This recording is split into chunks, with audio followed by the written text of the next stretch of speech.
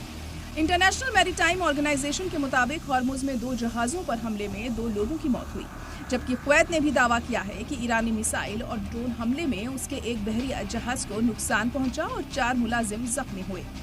हालात पर गहरी तशवीश जाहिर करते हुए अक़वाम मुत्तहिदा ने जंग के नए दौर की मजम्मत की है।